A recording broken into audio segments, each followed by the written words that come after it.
sapa semua teman-teman kami. Shalom.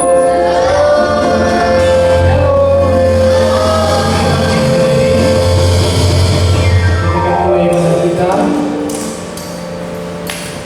Mari kita siapkan hati.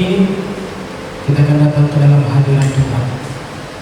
Bapa kami yang di surga, kami datang Tuhan dengan kerinduan untuk mencari wajah-Mu. Kami datang memberikan hati kami. Kami datang untuk diubahkan oleh Tuhan. Kami tahu setiap hari kami bisa melukai hati-Mu ya Tuhan. Tapi hari ini kami datang untuk minta pengampunan-Mu, untuk mencari hadirat yang luar biasa itu.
kami meninggikan nama-Mu, ada kuasa yang memberikan kami hidup dalam damai sejahtera.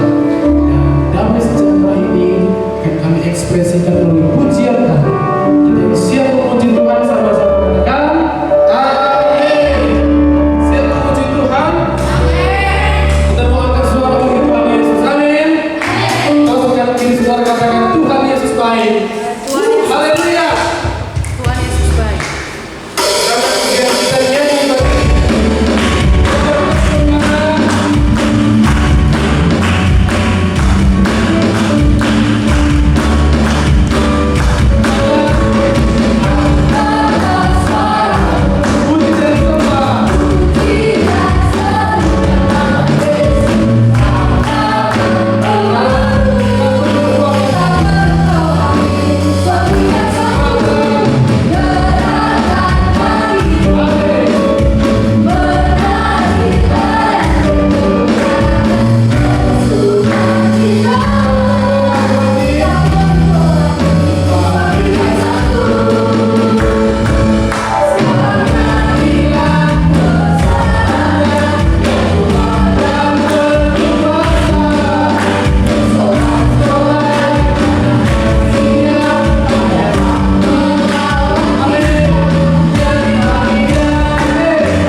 dengan Tuhan.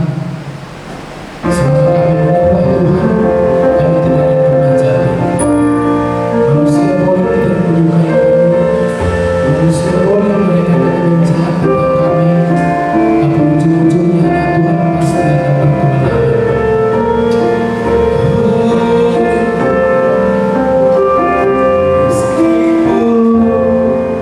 Seribu tangan manusia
Bagi anak-anak kami yang dari sekolah minggu yang sudah masuk ke ibadah youth, ketika kalian sudah ada di tempat ini, buang mindset atau pikiran kalau kalian itu masih anak-anak.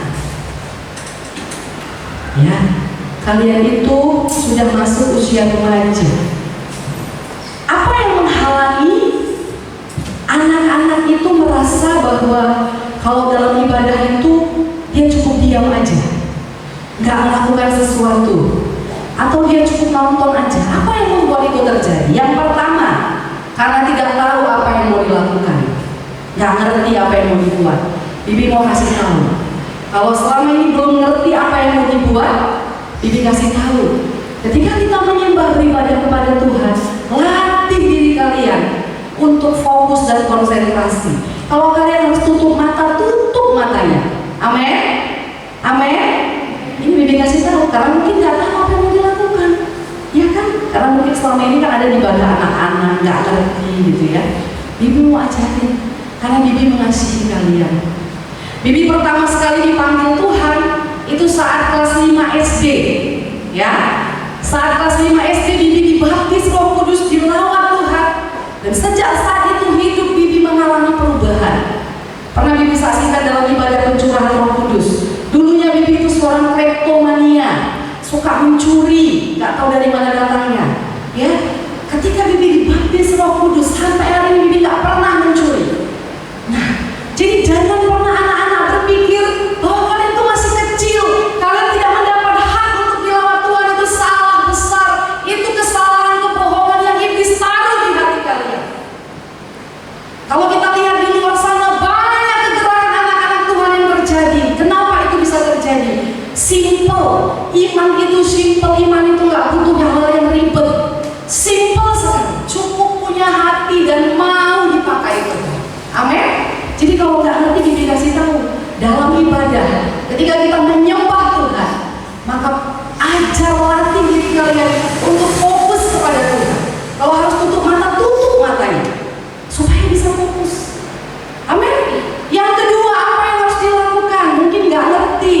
Yang kedua, mulai berikan apa yang bisa kalian berikan sama Tuhan. Tadi di awal sudah Bibi kasih tahu. Saya kasih tahu apa yang bisa aku berikan kalau uang aku nggak punya. Kalian punya tangan yang bisa bertepuk, kalian punya mulut yang bisa bernyanyi. Mulai berikan itu kepada Tuhan. Ada di sini yang tangannya nggak bisa digerakkan lagi? Ada? Ada? Nggak ada? Coba semua gerakkan tangannya, bertepuk tangan coba. Bisa. Berikan apa yang bisa kalian berikan. Amin. Suara kalian janganlah suaranya dipakai hanya ketika kita ada di luar sama teman-teman kita. Ketika kita tertawa dengan mereka, suara kita bisa keluar. Tapi waktu kita memuji, rasa-rasanya seperti ada yang menahan di tenggorokan kita, nggak bisa keluar. Berikan apa yang bisa kalian berikan kepada Tuhan. Amin. Jadi dua hal itu yang harus dilakukan saat beribadah. Fokus kepada Tuhan dan berikan apa yang bisa kalian berikan kepada Tuhan. Hari ini khotbahnya singkat saja tentang biji sesawi. Semua bawa Alkitab? Yuk buka Alkitabnya. Ya, mulai ke depan kalau ibadah yuk semua kita buka Alkitab. Ya, saya kemarin udah bilang sama yang senior juga, buka Alkitab. Siapa yang nggak punya Alkitab melapor sama saya dan saya kasih Alkitab. Kenapa?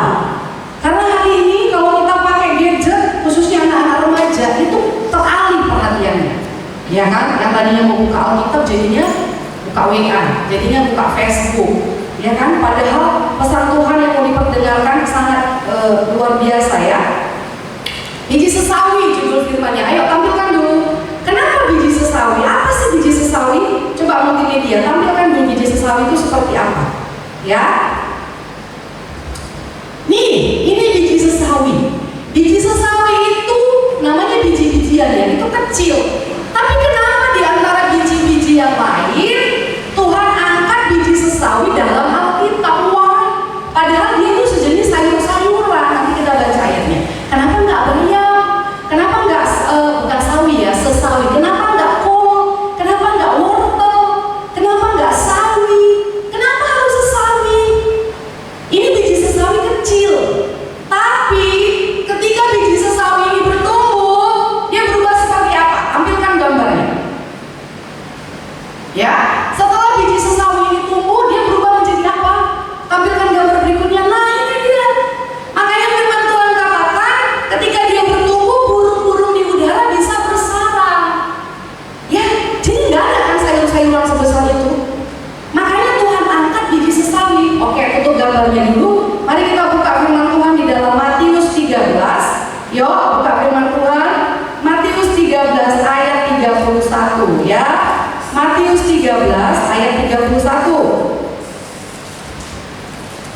Matius 13 ayat 31. Ya. Judulnya perumpamaan biji sesawi.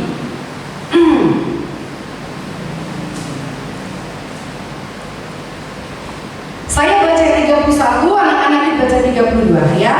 Semua baca ya nanti 32 dengan suara yang nyaring. Yesus membentangkan suatu perumpamaan lain lagi kepada mereka, katanya, hal kerajaan surga itu seumpama biji sesawi yang diambil dan ditaburkan orang di ladangnya. Ayat 32. Memang biji tidak paling kecil dari segala jenis benih, tetapi apabila sudah tumbuh, sesawi itu sebesar daripada sayur mayang, bahkan menjadi pohon, sehingga berumur di dalam sama-sama. Nah, yang pertama, kenapa Tuhan angkat perumpamaan tentang biji sesawi? Perhatikan baik. Tuhan Yesus mau mengingatkan sesuatu kepada murid-murid pada waktu itu untuk tidak menyepelekan hal-hal yang kelihatannya kecil. Katakan jangan sepele hal-hal kecil. Ya.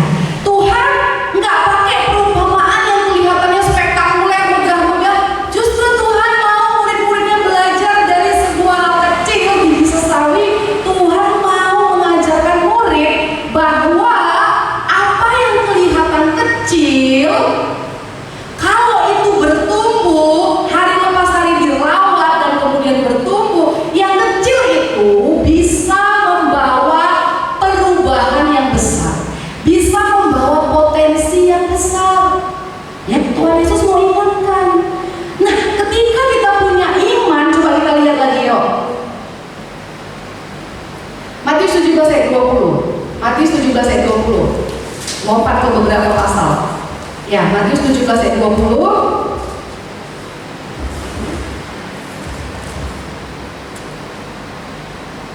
Matius 17 ayat 20, kita baca bersama-sama ya, 2, 3 ya.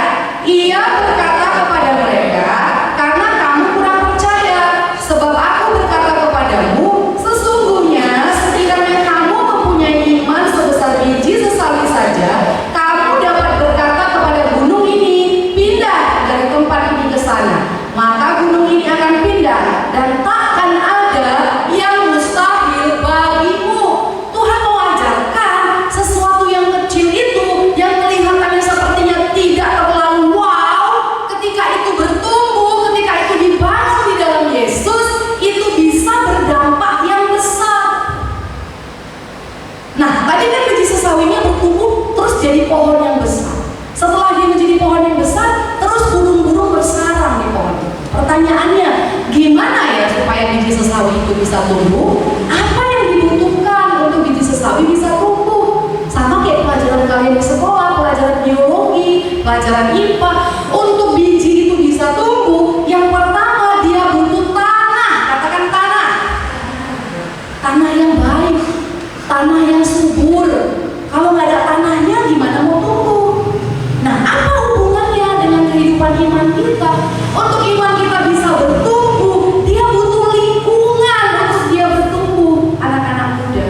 Makanya kita butuh yang namanya lingkungan rohani. Ada gereja, ada FA, ada apa lagi? Kubu doa, mungkin ada beberapa hal.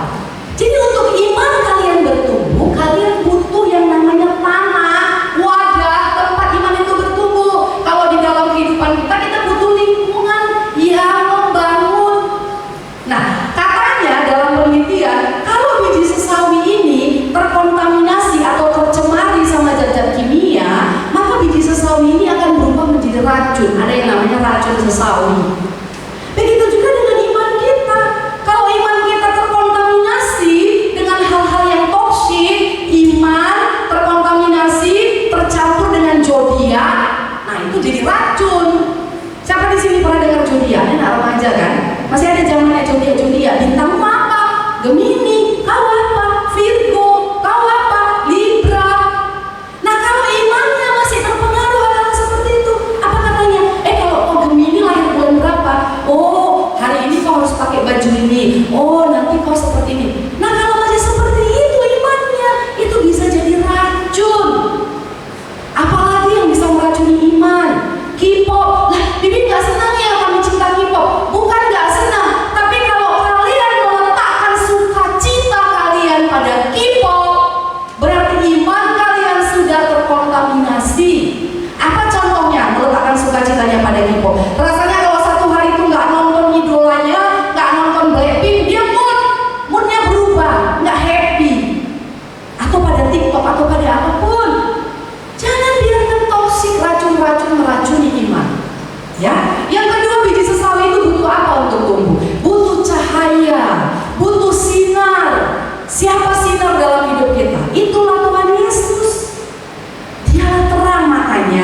hidup kita ini rela disinari oleh Tuhan.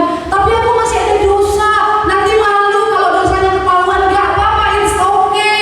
Justru lebih bagus ketika kita dalam dosa, lalu kita disinari, duduk di gereja dengan firman. Kayaknya dosanya disingkapkan. Ih, kayaknya aku ditegur. Ih, kayaknya bibi itu sedang menceritakan aku. Bukan, tapi firman Tuhan sedang menyinari kalian. Amin. Makanya jangan menghindar. Kalau masih ada dosa-dosa dalam dirinya, justru jangan menghindar dari ibadah. Justru datang, karena butuh sinar untuk bertumbuh. Sinar kita itu datangnya dari Tuhan. Dan yang ketiga, untuk biji sesawi itu bisa bertumbuh, dia itu harus menyerap air. Mungkin kita berpikir, oh disiramnya dia lihat. Enggak, ternyata kalau kita teliti, orang-orang Yahudi ketika mau menumbuhkan biji sesawi, mereka bukan siram pakai air. Kalau siram pakai air, dia bisa hanyut saking kecilnya. Lalu bagaimana? Diambil kain, dibasahin kainnya, kemudian kain yang basah itu ditempelkan kepada biji sesawinya, sehingga biji sesawi itu menyerap air. Apa hubungannya dengan pertumbuhan iman? Bagaimana supaya iman kita bisa bertumbuh? Kita butuh menyerap air. Siapa air? Firman Tuhan katakan, firman Tuhan itu membersihkan seperti air. Makanya serap firman Tuhan dalam hidup kalian. Saya kemarin bilang sama anak-anak di rumah, dan saya juga mau bilang sama kalian, kalau baca firman itu bukan sekedar baca, bukan sekedar Yesus membayar bea untuk bayarlah, bla bla bla. Enggak, buat catatannya dari apa yang kalian baca. Kalau kalian lihat HP Bibi khusus buat grup sendiri. Nanti kok Ica boleh tahu nama grupnya sendiri. Apa ini kok grup sendiri? Iya, semua firman-firman yang Bibi baca, yang Bibi mau renungkan, pesan-pesan khusus, Bibi kirim ke grup sendiri supaya nggak hilang. Paham sampai sini? Jadi belajar. Olivia, Junita, apa lagi? Alena, semua anak-anak muda di tempat. Ayo, Bibi mau ajak kalian bertumbuh. Jangan puas dengan keadaan. Yaudah cukup aku ke gereja aja. Yaudah ikut mama papa. No, pertumbuhan iman itu tanggung jawab kalian sendiri kepada Tuhan. Gak bisa mama papa yang buat kalian bertumbuh. Kami hanya cuma bisa mengarahkan, tetapi kalianlah yang mengerjakannya. Siapa yang mau bertumbuh? Coba angkat tangannya. Ya, siapa yang mau bertumbuh? Melangkah lebih dalam. Jadi kalau baca firman, semua punya HP kan? Punya. Buat grup sendiri. Isinya siapa? Alena doang. Isinya siapa? Nike doang. Isinya siapa? Junita sendiri. Jadi kalau baca firman, katakanlah ayat 1 sampai 15, dari yang dibaca itu, mana ayat yang mau direnungkan satu hari itu? Kalau nggak ngerti tanya papanya, Pak, dari ayat ini kira-kira mana ya pesannya untukku? Saya sering tiap malam dampingi anak-anak. Saya datangi kamar, ayo, apa yang kamu baca hari ini? Sama dia, ini Mak. Nah, ayat ini. Ayo, kebetulan sini ada papa juga ya. Ayo, kita nggak bisa hanya puas dengan anak kita pergi gereja, nggak bisa. Mereka cuma akan mestak, nggak akan mengalami pertumbuhan. Buat catatannya di grupnya. Ayat hari ini Amsal sekian, ayat sekian dibaca. Jadi satu ayat itu direnungkan, diucapkan. Ya. Nah, ketika sudah mendapat tanah yang baik, cahaya dan air yang diserap, maka biji sesawi tadi akan bertumbuh. Coba tampilkan gambarnya deh. Tadi yang biji sesawi tadi bertumbuh jadi pohon. Ayo, tutup dulu kitabnya. Saya udah mau selesai. Nah, jadi dia akan bertumbuh seperti ini. Yang kecil, yang kelihatannya nggak ada apa-apanya, itu bertumbuh seperti ini. Dan firman Tuhan katakan, burung-burung datang. Dengar baik. Ketika iman kalian bertumbuh, kalian menjadi pribadi yang bertumbuh di dalam Tuhan, maka kalian akan menjadi tempat naungan bagi orang lain. Orang-orang akan datang kepada kalian. Saya bangga di FA kami, anak-anak muda bersaksi. Katanya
panggilan Tuhan atas hidupnya. Jadi jangan pernah anggap diri kalian biasa-biasa. Jangan pernah anggap diri kalian ini kecil. Kalian luar biasa di tangan Tuhan. Pegang semua dadanya. Katakan, aku luar biasa di dalam Tuhan. Iya. Sekali lagi, aku luar biasa di dalam Tuhan. Mari bangkit berdiri, firman Tuhan sudah selesai. Jadi jangan pernah anggap remeh hal-hal yang kecil. Karena hal-hal yang kecil ini berpotensi untuk mendatangkan hal